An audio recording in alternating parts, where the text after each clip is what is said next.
Keberhasilan itu adalah sebuah titik kecil yang berada di puncak segunung kegagalan. Maka kalau mau sukses, carilah kegagalan sebanyak-banyaknya. Itulah salah satu motivasi inspiratif dari Bob Sadino. Pengusaha nyentrik ini dilahirkan dengan nama lengkap Bambang Mustari Sadino, atau orang-orang mengenalnya sebagai Bob Sadino. Lahir pada tanggal 9 Maret 1933 dan wafat pada tanggal 19 Januari 2015. Ayahnya yang bernama Sadino bekerja sebagai seorang guru sekolah yang kemudian menjadi kepala sekolah. Sementara ibunya bernama Itina Suraputra. Bob Sadino memulai pendidikannya di sekolah rakyat atau yang setingkat dengan SD, kemudian masuk SMP hingga masuk SMA dan lulus pada tahun 1953. Setelah lulus SMA, Bob Sadino diterima bekerja di PT Unilever. Namun di sana ia hanya bekerja beberapa bulan saja. Ia memilih mengikuti temannya mendaftar kuliah di Fakultas Hukum Universitas Indonesia. Di bangku kuliah, ia merasa cepat bosan. Kemudian ia memutuskan meninggalkan bangku kuliahnya dan memilih kembali bekerja di Unilever. Di Unilever, beliau bekerja selama beberapa tahun di sana. Setelah itu, ia kemudian mencari tantangan baru dengan bekerja di perusahaan pelayaran bernama Jakarta Liod. Gaji yang ia terima di sana lebih dari cukup untuk menopang kebutuhan hidupnya. Tetapi ia selalu merasa tertekan ketika diperintah oleh atasan. Di sisi lain, ia adalah orang yang sangat menghargai apa itu arti kebebasan. 9 tahun bekerja, akhirnya ia memutuskan berhenti bekerja. Ia nekat meninggalkan semua fasilitas yang diberikannya kala itu. Pekerjaan pertama yang dilakoninya setelah keluar dari perusahaan adalah menyewakan mobil Mercedes yang ia miliki. Ia sendiri yang menjadi sopirnya. Namun sayang, suatu ketika ia mendapatkan kecelakaan yang mengakibatkan mobilnya rusak parah.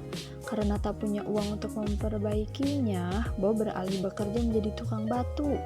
Gajinya ketika itu hanya 100 rupiah. Ia pun sempat mengalami depresi akibat tekanan hidup yang dialaminya.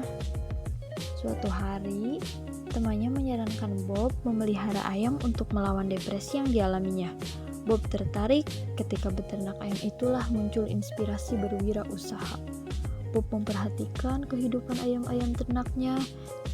Ia mendapat ilham, ayam saja bisa berjuang untuk hidup, tentu manusia pun juga bisa. Dalam tempo setengah tahun, ia berhasil mengembangbiakan ayam peliharaannya dan menjual telur ayamnya kepada tetangga sekitar tempat tinggalnya. Bob Sadino adalah orang yang pertama kali memperkenalkan telur ayam negeri di Indonesia. Awalnya, sehari ia hanya mampu menjual beberapa kilogram telur ayam saja, kemudian meningkat menjadi puluhan kilo dalam sehari. Ini berkat keuletannya dalam melayani pelanggannya, walaupun tak jarang ia kadang dimaki oleh pelanggannya. Ketika menjual telur, ia tidak lupa menyisipkan setangkai anggrek dalam kemasan telurnya. Perubahan drastis pun terjadi pada diri Bob. Dari berjualan telur, ia kemudian merambah ke bisnis sayur mayur segar. Ia melihat peluang bahwa banyak sayur mayur serta buah-buahan unik di luar negeri yang belum ada di Indonesia. Bob Sadino lah orang yang pertama kali memperkenalkan jagung manis, brokoli, serta melon yang kala itu masih belum dikenal di Indonesia. Ia juga adalah orang yang memperkenalkan cara berladang dan berkebun secara hidroponik. Di samping itu, ia juga bekerja sama dengan para petani lokal. Dari sini ia kemudian mendirikan PT Chem Farm yang kemudian produknya berupa sayur-sayuran diekspor ke Jepang. Dari bisnis sayur mayur, Bob Sadino kemudian merambah ke bisnis daging olahan. Produk andalannya yaitu sosis, bakso, burger dengan sertifikasi MUI dan berstandar mutu tinggi. Setelah itu, Bob Sadino kemudian mendirikan Chemchicks, sebuah supermarket yang sangat modern di wilayah Kemang, Jakarta. Setelah sukses sebagai pengusaha agribisnis, Bob Sadino melebarkan usahanya ke sektor properti dengan mendirikan The Mansion, sebuah hunian apartemen di wilayah Kemang, Jakarta yang bekerja sama dengan Agung Sedayu Group. Bob percaya bahwa setiap langkah sukses selalu diawali kegagalan demi kegagalan. Perjalanan wirausaha tidak semulus yang ia kira. Ia sering jungkir balik. Baginya, uang bukan nomor satu. Yang penting kemauan, komitmen, berani mencari, dan menangkap peluang. Keberhasilan Bob tidak terlepas dari ketidaktahuannya sehingga ia langsung terjun ke lapangan. Setelah jatuh bangun, Bob terampil dan menguasai bidangnya.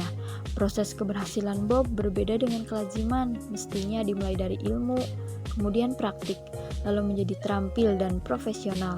Menurut Bob, banyak orang yang memulai dari ilmu, berpikir, dan bertindak serba canggih, arogan, karena merasa memiliki ilmu yang melebihi orang lain.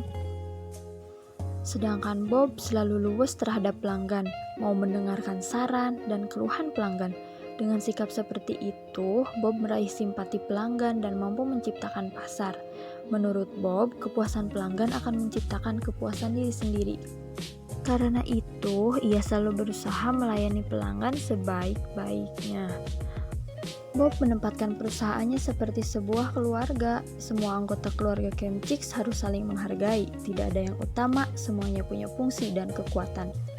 Meskipun beliau telah tiada, tetapi motivasi-motivasi inspiratif yang diberikannya akan selalu tertanam di hati para pejuang usaha sebagai bahan penyemangat yang penuh makna. Selain itu, usaha yang didirikan seperti Camp Food, Camp Chick, dan Campa masih eksis sampai sekarang.